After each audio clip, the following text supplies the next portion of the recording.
As the year winds down, we start to think what's going to be nominated for an Academy Award this year.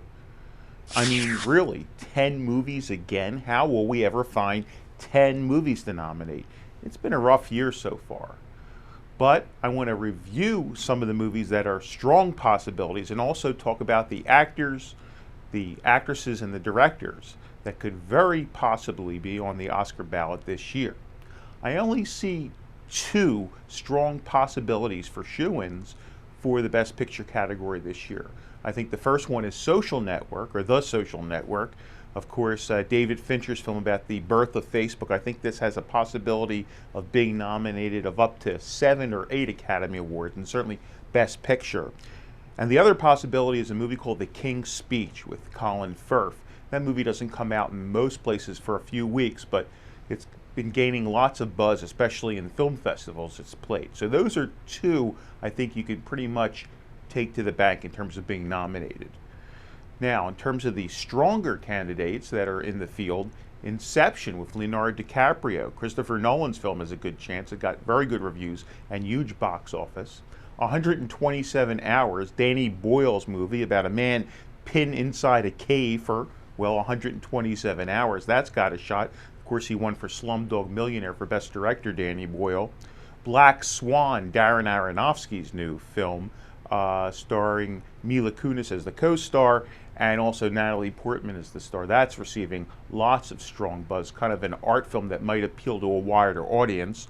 Toy Story 3, you can't leave out Pixar, especially when they make a film third in the series that is just about the same level as the first two in the series. So those are very strong possibilities to be nominated for Best Picture. Now there's other films that really nobody's seen yet, including the Coen Brothers version of True Grit. Of course, the John Wayne original was a popular film that he won the Academy Award for, his only Academy Award film, and Jeff Bridges steps into the role there. A movie called How Do You Know, which has had many title changes. The latest from James L. Brooks, a romantic comedy with Reese Witherspoon, Owen Wilson, Paul Rudd, and Jack Nicholson. Can't ever count out James Brooks. And The Kids Are All Right, which we of course have seen already with Annette Bening and Julianne Moore as a lesbian couple who sort of welcome their the father of their children, or not so welcome the father of their children, into their household, played by Mark Ruffalo. Another year, Mike Leigh's new film with Jim Broadbent is getting lots of advance hype. British film, and Mike Leigh is often nominated for an Oscar. For my pick, the independent film of the year so far is Winter's Bone, a really terrific movie from Deborah Granick, and a new director starring Jennifer Lawrence in a breakout performance as a woman living in the rural part of Missouri, trying to find her father involved in a drug operation. The Town, Ben Affleck's heist thriller, has a chance of being nominated, a popular film. Love and Other Drugs, Edward Zwick's new romantic comedy with Anne Hathaway and Jake Gyllenhaal. And The Fighter, a movie that people really don't know much about. David O. Russell, who did the terrific Three Kings, is the man behind the camera, and it's about a boxer played by Mark Wahlberg. So that's the field for the Best Picture. There's only two shoo-ins, I think, and the rest, it's a horse race. Now for Best Actor, as I had mentioned, Colin Firth getting lots of terrific buzz for The King's Speech, and he is excellent in the film. Jim Broadbent, who's already won an Oscar, terrific British actor for Another Year, the Mike Leigh film. James Franco in what I believe is a breakout performance in 127 Hours. I mean, this is a movie where he is basically the whole film for 2 hours. Jeff Bridges in True Grit, you know this is going to be a bigger-than-life heroic part for him, playing Rooster Cogburn. Jesse Eisenberg, another breakout performance for The Social Network. He plays the man that invented Facebook, and it's actually a very depth, multifaceted performance. A lot more than you would expect from the guy that did Zombieland, who up to this point to me just seemed like another version of Michael Cera, but he shows that there's more to him this time. So those are, I think, the field that there will be for the actors, and it's going to be a good race. In the actress category, Annette Bening, you can book her for The Kids Are All Right.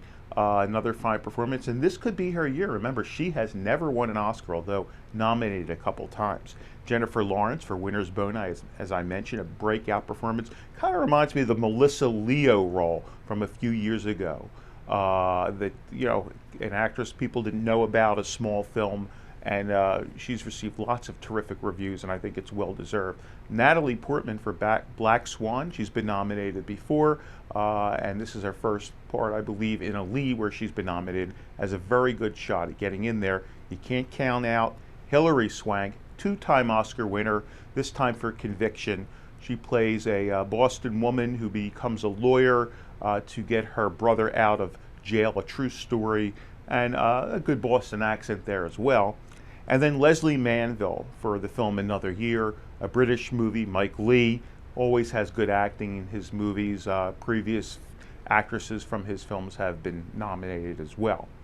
In the supporting actor category, I always find this category the most interesting because you get a mix of veteran performers and young performers sort of making their big breaks out of this category. And here you have two strong possibilities from The Social Network, Andrew Garfield, and of all people, Justin Timberlake. Who would have thunk if I told you a year ago this guy might be nominated for an Academy Award? He's terrific in The Social Network.